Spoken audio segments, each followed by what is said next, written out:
he will be presenting his experiences of teaching and consultancy and 5 things, young things, he learned through his transitions between careers and how they are interlinked.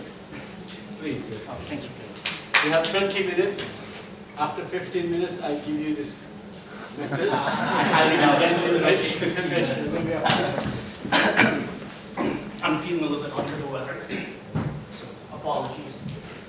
So my journey from teaching to consulting, so the way I'm going to do this is I'm going to do 3 parts. One is I'm going to talk about my teaching career, which I taught for 3 years. And then I'm going to talk about the transition from teaching to consulting. And then I'm going to talk about what I do as a consultant. And as a consultant, I don't mean doctor, but like advisory consulting, so because some might get confused. So before I start, I just want to, how did this happen? All right, I'm just gonna, so I just want to go over like my career first so that you see where I moved from teaching to consulting. So 2015 right now, it's been 10 years. I moved to the States in 2005, did my undergraduate degree in mathematics and economics. After that, I joined Teach for America, which is equivalent to Teach First. So it's a 2-year teaching program where you are put into a challenging university, high school. And I taught there for 2 years, did another 1 year. After which I moved to Nepal, and then because of my Teach for America experience, I became an advisor for Teach for Nepal, and I continue to do that, including my full-time job. Applied to LSE, did my 1-year master's in applied mathematics, and then moved my way to GE Healthcare. So the way I'm going to do this, I'm going to talk about my experience here, what I did in between here that helped me get into my current consulting work, and what do I do here right now. So those are the things that we're going to talk about. So here I am, just graduated, 22 years old. Most probably I look younger than my kids sometimes. I remember my first day, I was ushering these kids, and one of the teacher comes and says, "Oh, why are you not in the classroom?" And I said, "I'm actually a teacher." and in my last class, actually, I was just sitting down trying to grade some stuff, and then a student tries to hit me, thinking that I was a new student, and I was like, "Oh, hold on, that's kind of ridiculous." So teaching was very new to me. I was a mathematics and economics major. I got a handful of opportunities to present in terms of public, and then now I was like completely thrown out of my comfort zone. Now 3 years I had to teach. That means sit in front of a classroom, explain stuff, and I was a mathematics major. You know, I was like, you know what, math, I can teach this backhanded. You know, I know all geometry. But I soon realized that learning mathematics and teaching mathematics are completely two different things. I can learn a certain way, but if I have to teach it to a student, it's a completely different ballgame. And I learned that really quickly.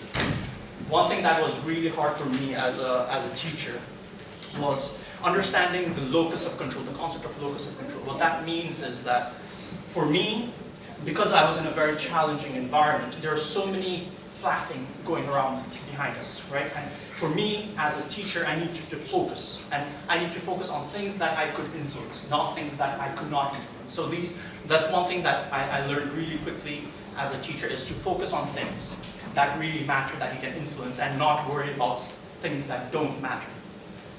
The second thing is, I was trying to sell, if I may say so, a subject that the students did not want to learn, mathematics. So it was not just a matter of the content, but also developing the relationship with them. Because if they were invested in you, then they tend to do a lot more in terms of learning. And this building of relationship is not just valid in the classroom, but also in the professional life, and it goes a long way.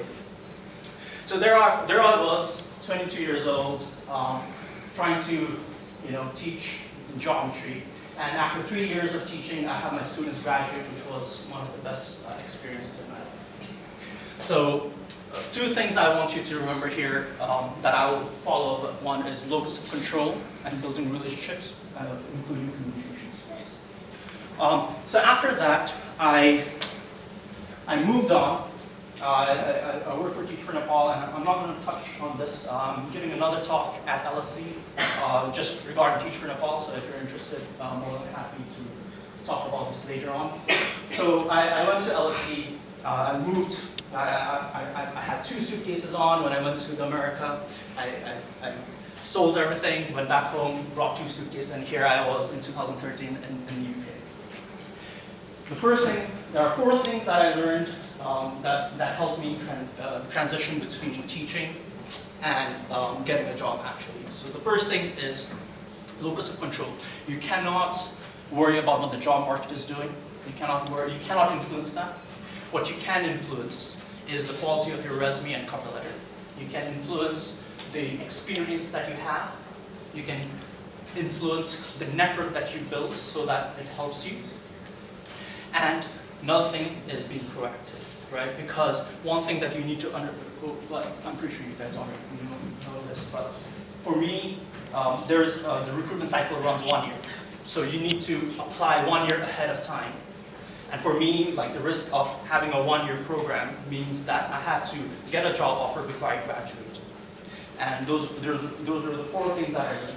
And the locus of control made me think, you know what, I'll apply to as many jobs as I want because you want to play the numbers game.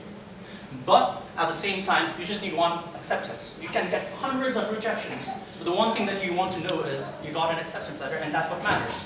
So it's about that positive thinking of saying, you know what, I will apply to as many jobs, focus on my resume, cover letter, making sure that it's immaculate, making sure that I work experience, because in this 21st century, just an education is not going to be enough. You have to get work experience. So what I did was, I joined a pro bono consulting firm at LSE. I worked for a Forex company as part-time as I continued my education, and that kind of helps me. So that kind of moves towards consulting now. There's a whole new story of why consulting. If you want to put it in a very interesting word, consulting is a glorified temporary job because you move from project to project to project, work with different companies, different projects. The main underlying factor that really brings everything together is you are a problem solver. People bring consulting firms into an organization to solve problems. Unstructured problems, structured problems. It could be to give you an unbiased opinion or do some data analysis or advanced analytics. Being a mathematics major, I was there to do advanced analytics, and usually what I do is simulation program, especially in healthcare. So an example is I take the data, hospital data of attendance, age profiles, everything, crunch them together, run a simulation program, and the simulation program, what it does, it mimics how a hospital runs last year. Right? It takes the data, and I'm sorry I cannot show it because it's proprietary information. But so you take the data, you mimic what happened in 2013-14, then you play that today. And what is the benefit of that? The benefit of this is, say, demand increases. We know in the NHS, right? Demand is increasing, cost is cutting down. How do you improve efficiency? So now demand is increasing. You say, oh, you need 3 X-rays, 4 X-rays. Oh, you need to increase your nursing staff ratio by something. So what simulation allows you to do is test all these scenarios virtually. And now you have a portfolio of changes you want to do. But there is only certain amount that you can do that will give you a bigger impact. Now, simulation is a way of doing this in a safe environment, making sure that these changes that one's happening is being done on a safe environment. So you have a portfolio of changes you want to do. The simulation program helps you to take 3 or 4 changes of action. As a consultant, there's a couple of things that you do. You work with PowerPoint, you work with Excel almost on a daily basis. That is like your Batman toolkit. You bring it out all the time. But there are also, you do simulation programs. You make heat maps. So I'm not sure how many of you are aware of the NHS. There's a lot of reconfiguration going. All EDs being closed down here and there. There's a lot of stuff happening, and with the political situation right now, the NHS is a pretty heavy topic, and it's talking about what is best for the NHS. So there's this whole debate going on. So in my project, I'm more on the data analysis side, so we measure stuff, we go interview, and the thing that happens is everyone has an opinion, right? You go into emergency department and say, how do you improve flow, which is the patient coming through into the emergency department.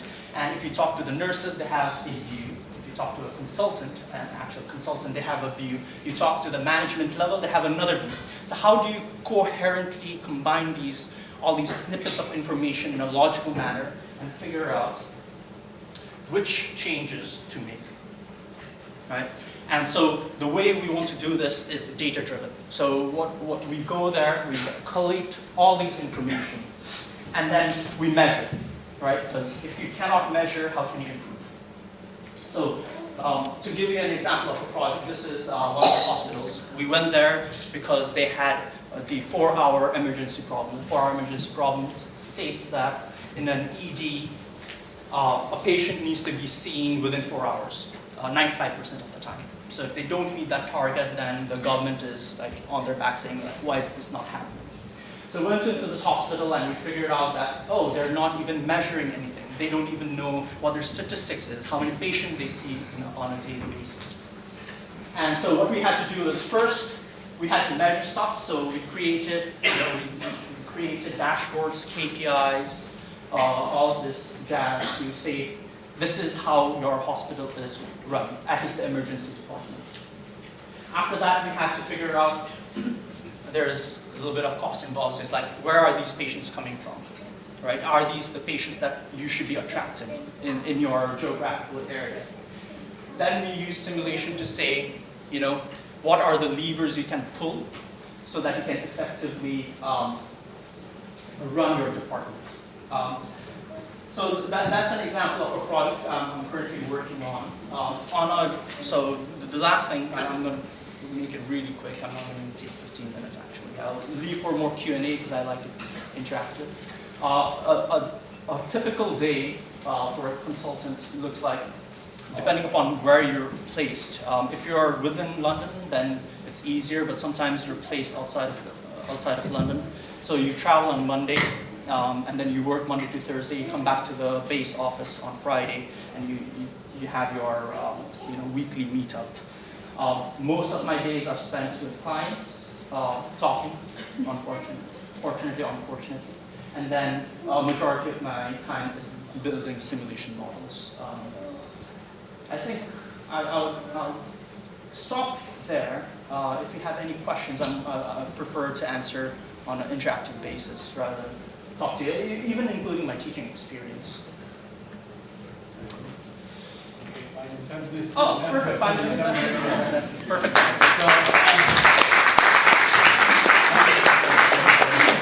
If anybody has any questions, please stand up. Please stand up and tell your name so we know exactly where you're coming from. Well, I'm very pleased you told us that you are not a medical consultant, because I was wondering, how this young man could be a consultant? You don't have even 1 grade here. Congratulations for your job and the way you're going. Now, I heard you, because I'm a nurse, I work in a hospital, so I'm very much mentioning your kids. I heard you saying that we go there and we see how they are running, how they're managing. I heard that twice. And I want to know when you say we, and I'm not just telling you that. When you say we, are you allowed just to say the team you have got, like who have you got your background? So we have clinicians. We have like Means the doctors. Yeah. So so we go as a group. So we have, because this is such a complicated issue, and as a consulting firm, what you want is a different perspective. You think about a Rubik's Cube. You have the red side, the green side, and the power of having different majors or different perspective is to solve a problem. It's not enough to see from one side. You want to see from the clinician side, you want to see from a quantitative side, you want to see it from a management side, and that is the key. So when we bring a group of people in a hospital, we bring a group of 10 people with different experiences, so that we get a holistic and a more innovative way of doing, because it's an aging population. The way we're giving care is not sustainable right now, right? I go to hospitals inpatient department and I see majority of the patients being above 85, just sitting in the hospital, doing nothing. And the care setting, there needs to be a fundamental change in terms of the care setting. But we go as a group, so we have clinicians, nurses, we have mathematicians, we have like accountants, we have like all these groups coming. And we go there to observe. We do interviews, we talk to them, we have a dialogue saying, this is what we're seeing, is this what you think is happening in your hospital? So it's not like we're just there like an external consultant coming there and doing it, but it's more of a dialogue that happens. Thank you. And this is the second of the same question. Now, as you said, you mentioned earlier, because when you said the way they run it, it could be the clinical way with the doctors, nurses, everybody. It could be the management, which is all, all these, ITs and everything. And it could be the teaching, and it's a lot of teaching.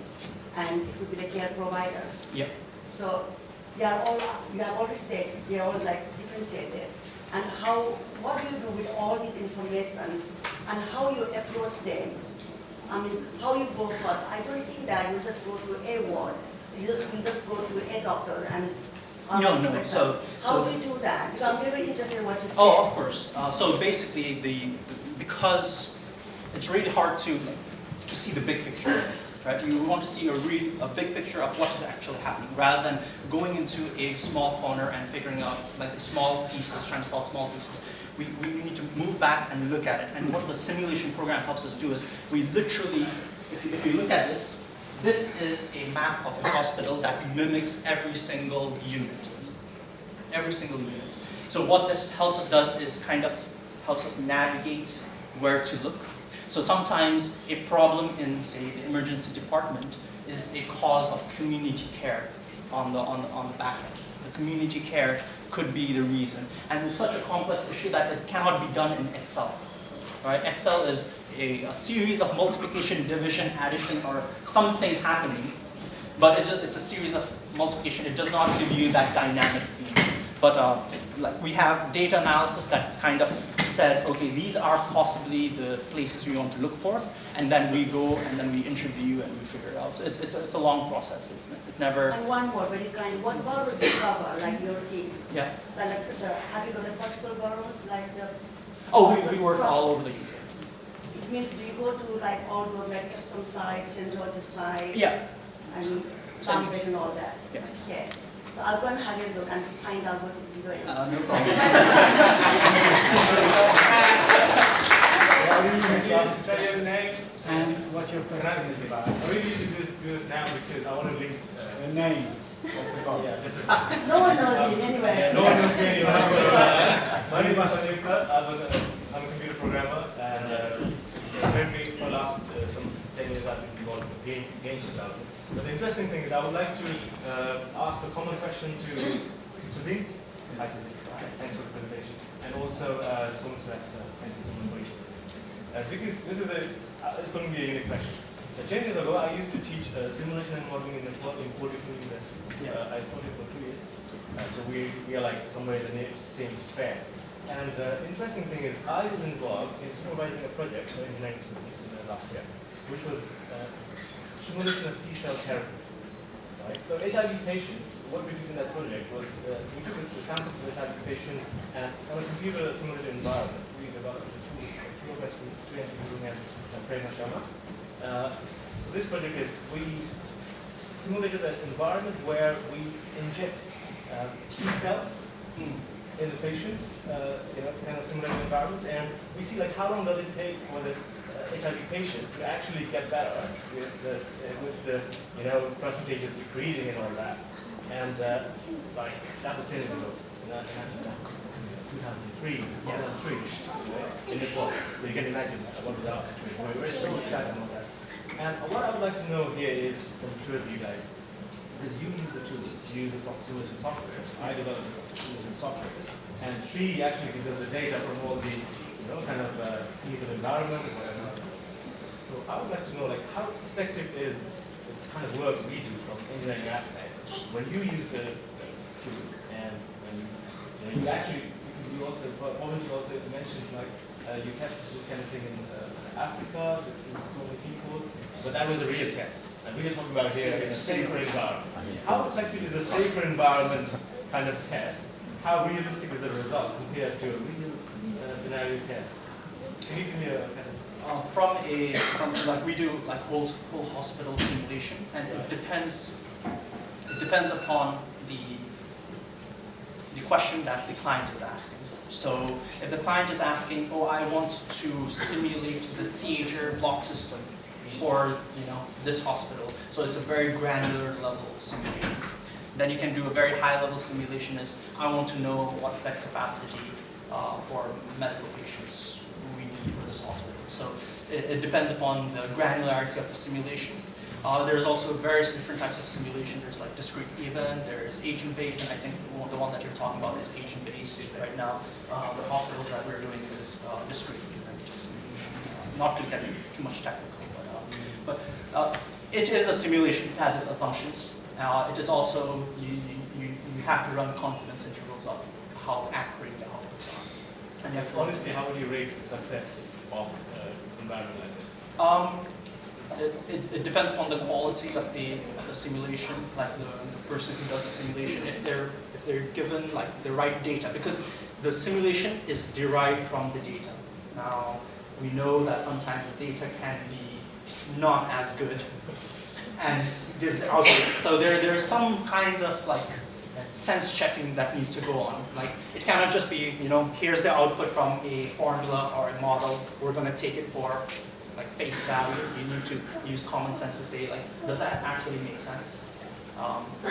So in that way, we always like criticize ourselves to say, okay, what is the output saying actually logically makes sense to our brain? If it does not, then we need to like ask questions and figure out where the problem is. But for now, yes, so the simulation program comes from the R&D department in America for G. So there's a whole like R&D department that builds the software for us to use. And so, like, how do you believe in these kind of... Yes? Because we also have a data generated from our study, we are mostly, I'm not entirely sure what simulation is referring to the vaccine here, but the data that we get is mostly put into an Excel file, and then we analyze data through softwares. We have certain R programming or certain other data like high sequencing stuff that we use. And definitely computer is not my strong area, but I think computers are very important, and as what Sudin said, logical analysis is also important for us. And yes, we mainly base our real life scenario with the computer analysis. But then we have a logical. Can I add something in this one? Sorry. Yeah, so can I All right, it's a short one. So on Sangeeta's follow-up question, so I work in some projects where we collaborate with the physicists, and they do the simulation first, and then we verify it biologically. So there are certain instances, there are different experiments where it actually simulates a work. Whatever they showed, it's replicable in the biological scenario as well. So I truly believe on simulation. It's a safe environment. When did that take? And there are more fundings coming in for this kind of projects. Simulation and then do the biological variation. But do you verify the accuracy of your models? Like Yes. If you say buy 2 X-ray machines and they buy 2 X-ray machines, you collect data the next year and see whether your model works. It's not just for X-rays, it's for all this, but it's a matter of the investment of saying, okay, let's do 3, 4, 5, or 6. The physical investment is so much higher that it's better to simulate it first and come to a closer range. Obviously, you have to iterate it back and forth depending on what it is. But it is about testing out different types of scenarios in a safe environment, which usually other methods of inquiry does not allow you to do. Can I ask Mr. Arjun Pradhan, is there any comment you want to make about this sphere? Because you are also related. It's not. No, thank you. Any more questions? Very short one. My name is Kumar Sir. I'm asking about this as a beginning you said like learning mathematics is different to teaching. Yeah. How do you find that it's different? Because the difference is the value of the will be the same. Verbally you can say whatever you like, but literally it should be the same. Theoretically it should be same. But how did you say that it is learning and the teaching? Yeah, sure thing. So the thing is, everyone, at least in my school, everyone had a different background.